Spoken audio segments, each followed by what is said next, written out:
All party meeting में मैंने complement किया हमारी आर्म फोर्सेस को और भारत सरकार को कि उन्होंने एक ऑपरेशन सिंदूर को अंजाम दिया।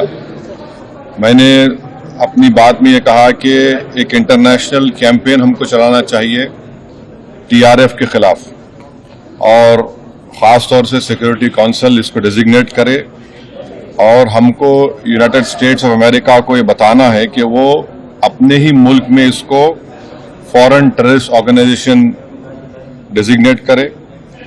और क्योंकि आप देखेंगे फरवरी 2025 में हाफिज सईद के बेटे हाफिज अब्दुल रऊफ की एक स्पीच है पीओके में, जिसमें उसने कहा कि 2025 तमाम साल हम लोग जिहाद करेंगे।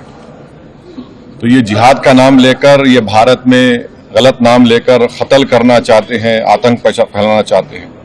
तो यूएस को हम रिक्वेस्ट करें, उनको लॉबी करें कि ये टीआरएफ को एक फॉरेन टेररिस्ट ऑर्गेनाइजेशन बनाए, पाकिस्तान को एफएटीएफ के ग्रे लिस्ट में डाला जाए। यूनाइटेड किंगडम से हमने ट्रेड डील किया है, अब क्या क्या बहुत सी चीज़ें कम हो जाएंगी, टैरिफ कम होगा। तो हम यूके गवर्नमेंट से कहें कि वो भी टीआरएफ को बैन करें और यूके ट्रेजरी पाकिस्तान को सैंक्शन करे। यूनाइटेड स्टेट्स से हम ट्रेड डील करने जा रहे हैं और यूएस प्रेसिडेंट ने कहा कि जीरो टैरिफ होगा एग्रीकल्चर पर। तो ये मोर द रीजन है कि हम यूएस भी इसको कबूल करें। अब कश्मीर में गवर्नमेंट के पास एक बहुत सुनहरा मौका है, तारीखी मौका है कि वो यकीनन पाकिस्तान को कन्फ्रंट करें, मगर कश्मीरियों को अडॉप्ट करें। आप कश्मीरियों को खरीब करें। और ख़ास तौर से मैंने कहा कि जो पूंछ में जो लोगों की मौत हुई, सिविलियन लोगों की, और उरी में जो लोग जख्मी हुए, जिनके घर को नुकसान पहुंचा, गवर्नमेंट उनको टेररिस्ट विक्टिम का ऐलान करे, क्योंकि पाकिस्तान शेलिंग में उनकी मौत हुई है, और सिक्योरिटी रिलेटेड एक्सपेंडिचर के तहत मरने वालों को एक्सग्रेशिया दे और सरकार उनका घर बना के दे। और मैंने कहा कि साउथ कश्मीर में गवर्नमेंट को बहुत एहतियात से काम करने की ज़रूरत है। वहाँ के यूथ को हमको खरीब करना है। और जो ऑपरेशन सिंदूर हुआ, उसका मेरी नज़र में सबसे बड़ा इम्पोर्टेंस ये है कि मुरीद के और भावलपुर पर अटैक होना, ये नॉन टेररिस्ट ऑर्गेनाइजेशन के हेडक्वार्टर्स है, ये बहुत अहम जिसको हमको समझने की ज़रूरत है।